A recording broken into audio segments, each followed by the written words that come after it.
শোনো রত্না, তুমি বরং তোমার বাবার বাড়িতে চলে যাও। আমার মনে হয় বাবার বাড়িতেই তুমি ভালো থাকবে। এটা তুমি কি কথা বলছো? আমি বাবার বাড়িতে যাব মানে? আমি ভালোবেসে তোমার হাত ধরে এই বাড়িতে এসেছি, আর তুমি আমাকে বাবার বাড়িতে যেতে বলছো? হ্যাঁ রত্না, তোমাকে বাবার বাড়িতেই যেতে বলছি। আমার মা চায় না তুমি এই বাড়িতে থাকো, তাই এই সিদ্ধান্ত নিয়েছি। ও, তোমার মা চায় না, তাই তুমি এই সিদ্ধান্ত নিয়েছো। কিন্তু তুমি তো এটা বলছো না যে আমি কন্যা সন্তানের জন্ম দিচ্ছি বলে তুমি এমনটা বলছো। আমি চলে গেলে তুমি দ্বিতীয় বিয়ে করবে, সেই কারণেই তুমি আমাকে এমন কথা বলছো। শুধুমাত্র মায়ের অজুহাত দিয়ে কেন কাটাতে চাইছো তুমি? ও, তাহলে তুমি বুঝতেই পেরেছো। হ্যাঁ, আমি এটাই চাইছি। আমিও কন্যা সন্তান চাই না। আমি মায়ের কথা না শুনে জীবনে একটা বড় ভুল করে ফেলেছি, তাই আর কোনো ভুল করতে চাই না। আর সেই ভুলের কারণে আমার মা অনেক কষ্ট পেয়েছে, তাই চাই না আমার মা আর কষ্ট পাক। আমার মায়ের কথা মতো আমার মায়ের পছন্দ করা মেয়েকে আমি বিয়ে করতে চাই। তুমি বরং তোমার বাবা মায়ের বাড়িতে চলে যাও। আমি কোথায় যাব? কি করব? আমি যে বাবা মায়ের বাড়ি ছেড়ে তোমার হাত ধরে চলে এসেছি। দেখো, তুমি যদি বা এই বাড়িতে থাকতেই চাও বা থাকতে পারো, আমার অসুবিধা কিছু নেই।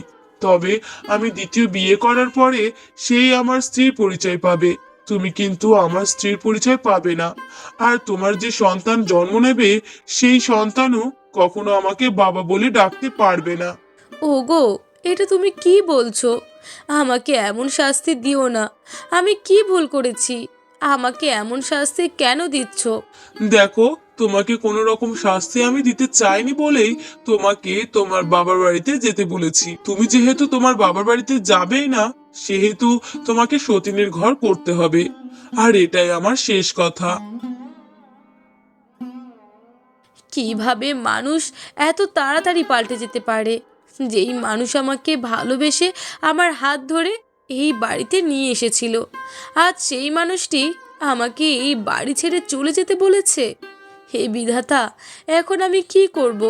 আমার গর্ভে যদি সন্তান না থাকতো, তাহলে আমি নিজেকেই শেষ করে দিতাম।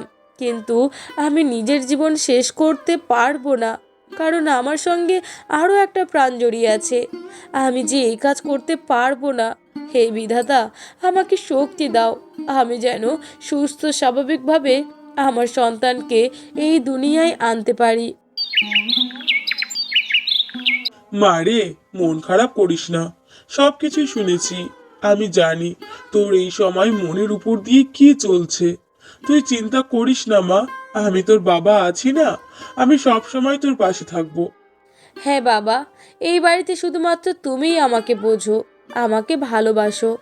আর কেউ আমাকে বুঝলো না বাবা। হ্যাঁ মা, কাউকে বোঝার দরকার নেই। আমি আছি যখন, তখন তোর কোনো চিন্তা নেই। তোর সন্তান হবে, আমার নাতনি হবে। এর থেকে বড় খুশি আর কিছুই হতে পারে না।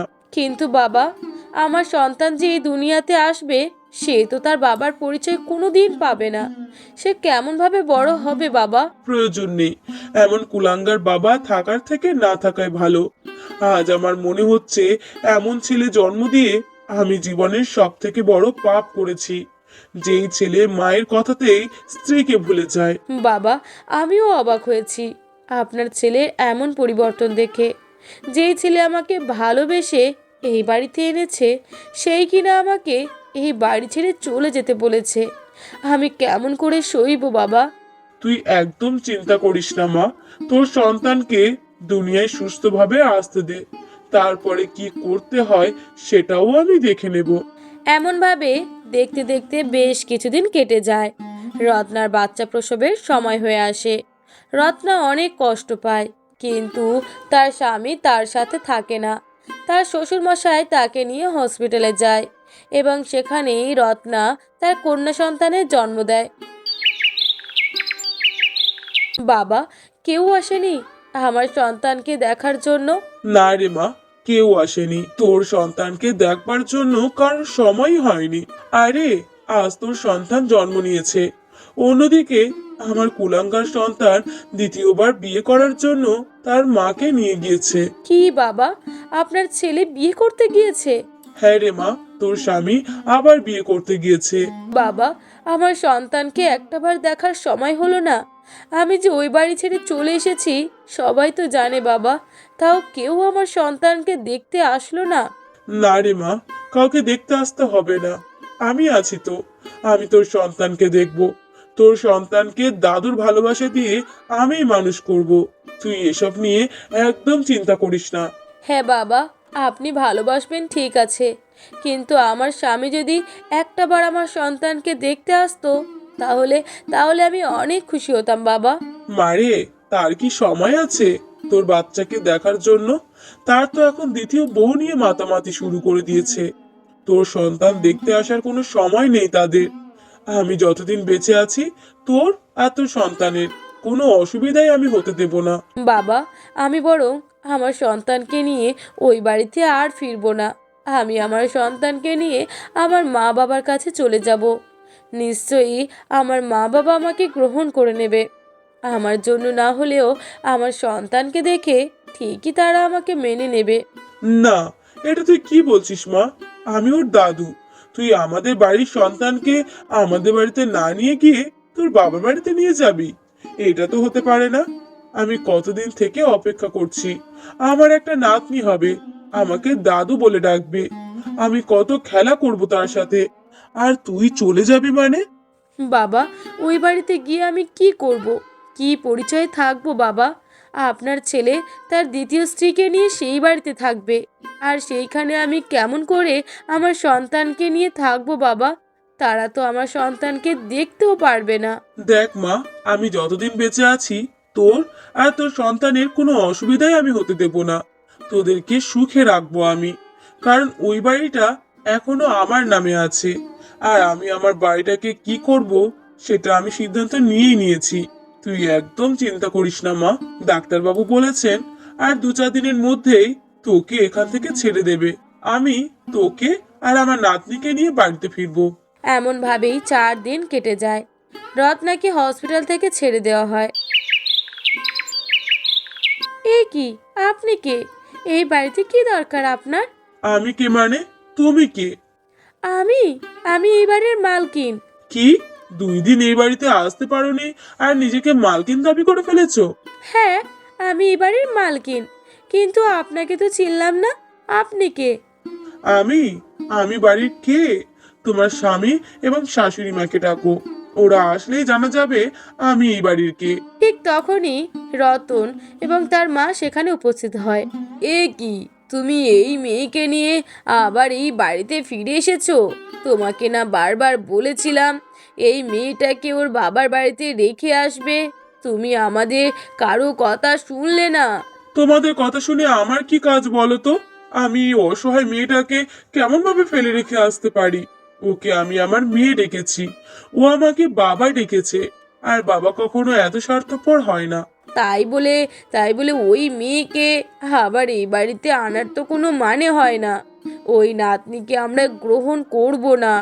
আমাদের এই বিশাল সম্পত্তি ভোগ করার জন্য আমাদের একটা পুত্র সন্তানের প্রয়োজন। আর আর পুত্র সন্তান ছাড়া আমাদের বাড়িটা কেমনভাবে কন্যা সন্তান দিয়ে বড় করব বলো তো? দেখো, কন্যা সন্তান দিয়ে কি করব সেটা সম্পূর্ণ আমার আর আমার নাতনির ব্যাপার। তোমরা এর মাঝখানে কোনো কথা বলবে না। আর এই যে আমার কুলাঙ্গার সন্তান, কি ব্যাপার? বউকে নিয়ে তো ভালোই সুখী আছো। মানে বাবা, কি বাবা বাবা করছো? আমি একটা সিদ্ধান্ত নিয়েই ফেলেছি, যেহেতু এই বাড়িঘর আমার নামে। আমি অনেক কষ্ট করে, অনেক পরিশ্রম করে এই বাড়িঘরটাকে বানিয়েছি। আর এছাড়া আমার যে জায়গা জমি সম্পত্তি আছে সবকিছুই আমি আমার নাতনির নামে লিখে দেব, যাতে এই বাড়িতে আমার নাতনি থাকতে কোনো রকম অসুবিধা না হয়। এ কি বলছো তুমি? তোমার এই বিশাল সম্পত্তি তুমি নাতনির নামে লিখবে মানে? আমি তোমার স্ত্রী, আর তোমার ছেলে আছে, আমরা কোথায় যাব?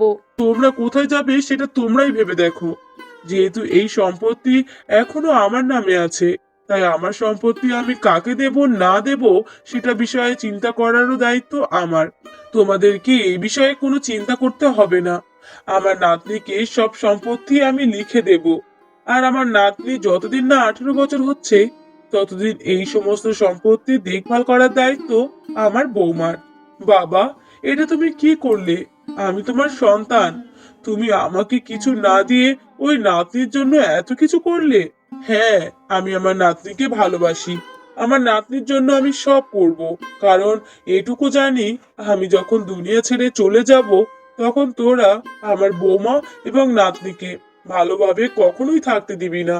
তাই আমার নাতনির জন্য আমি সব রেখে গেলাম। আর আমার সম্পত্তি তুই পাওয়ার আশা করছিস? হ্যাঁ, দিতাম, সবটাই তোকে দিতাম।